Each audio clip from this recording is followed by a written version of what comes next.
Musicians Institute Guitarcraft Program, sponsor of Fox 17 Rock and Review.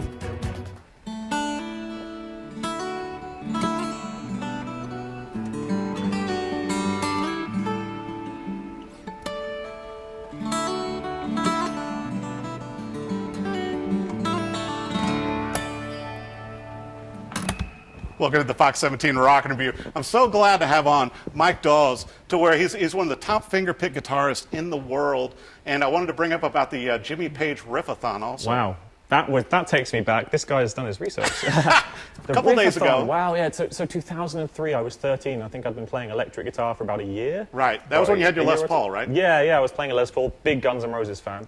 And yeah, Jimmy Page actually used to be my neighbor. I don't think, obviously he didn't know that.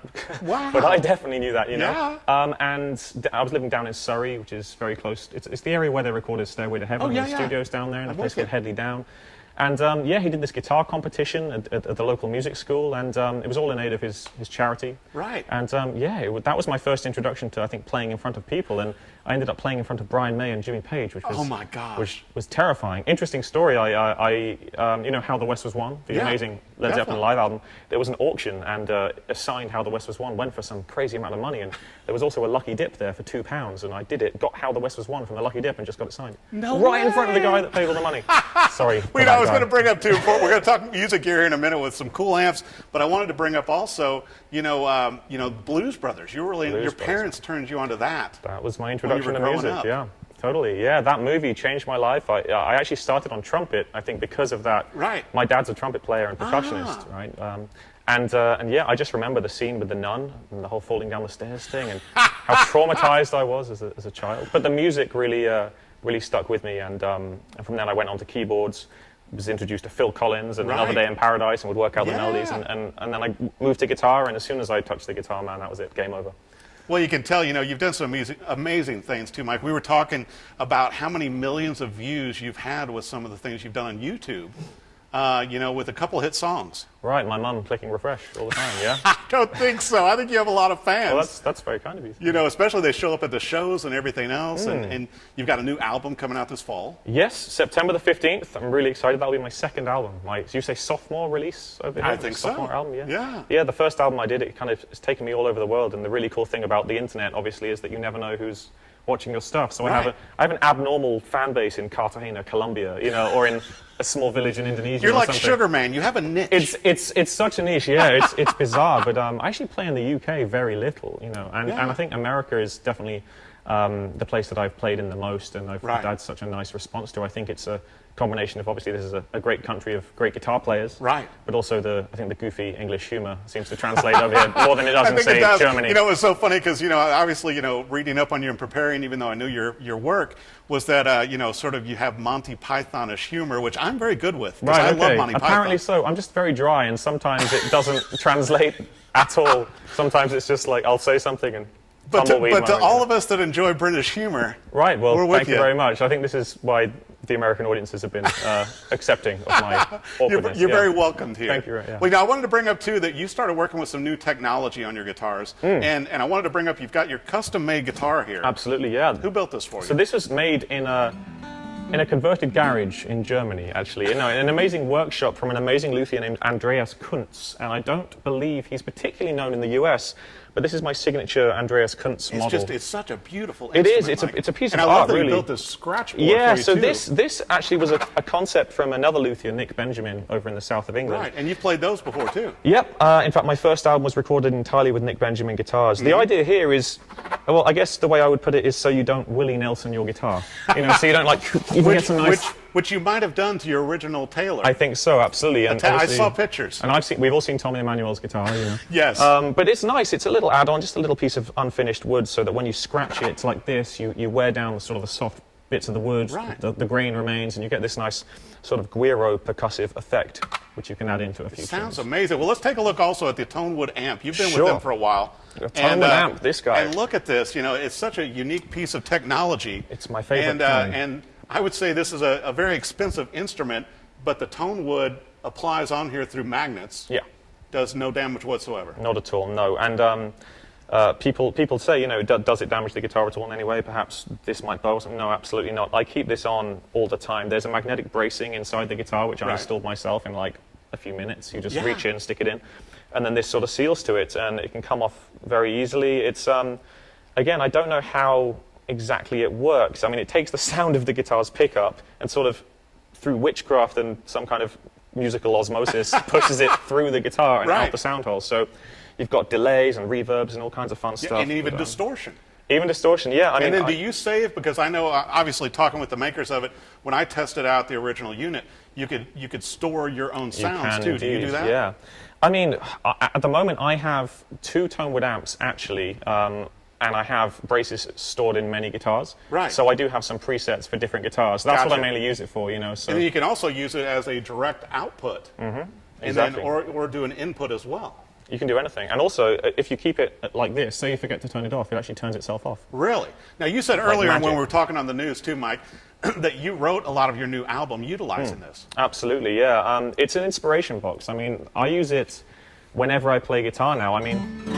That just sounds amazing. This is just setting 1, whole reverb default. Wow. And this is the default setting. And you're in good company using these too, because I know that your buddy Andy McKee, Andy plays them, and George Benson, and so it's amazing, right? a George couple Benson. other popular guitarists. Yeah, I think it's becoming much more popular as well. Now guitarists understand it because it's so new and it's so innovative.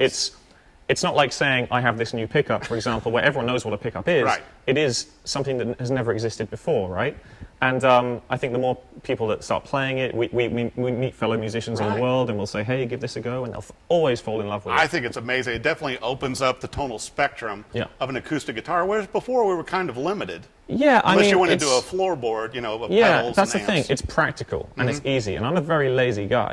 You know what I mean? So I'll be at home and I'll just pick my guitar up off the stand. It'll have it on it. I turn it on, and then I'm good to go. And this new album that I've done, it's actually an album with a lot of space. You know, my first album's very busy, lots of crazy techniques, and this is present on album 2 as well. But there are songs that were directly inspired through just picking up the guitar with the Tonewood Amp. And just now, do you think some of your early playing too, Mike, do you think that came from when you were playing the Les Paul and doing a lot of tapping, a lot of kind of stuff like that? I mean, well, I was a big Van Halen fan as well, but actually my playing actually comes initially from a great French player called Pierre Bensusan from France. My godfather designs his tab books and things, so I'd be at school learning Sweet Child of Mine, and then I'd come home and I'd get this book with more black than white on the paper from my godfather, from Pierre Bensusan, and I would try and tackle these songs. And I guess over the years, the kind of rock and the fingerstyle combined to create something approximating what I'm doing now, I suppose. Well, you know, I was listening to your music on the drive in this morning on YouTube, and it's like, you know, what I like too, and I actually had to, when I stopped in traffic,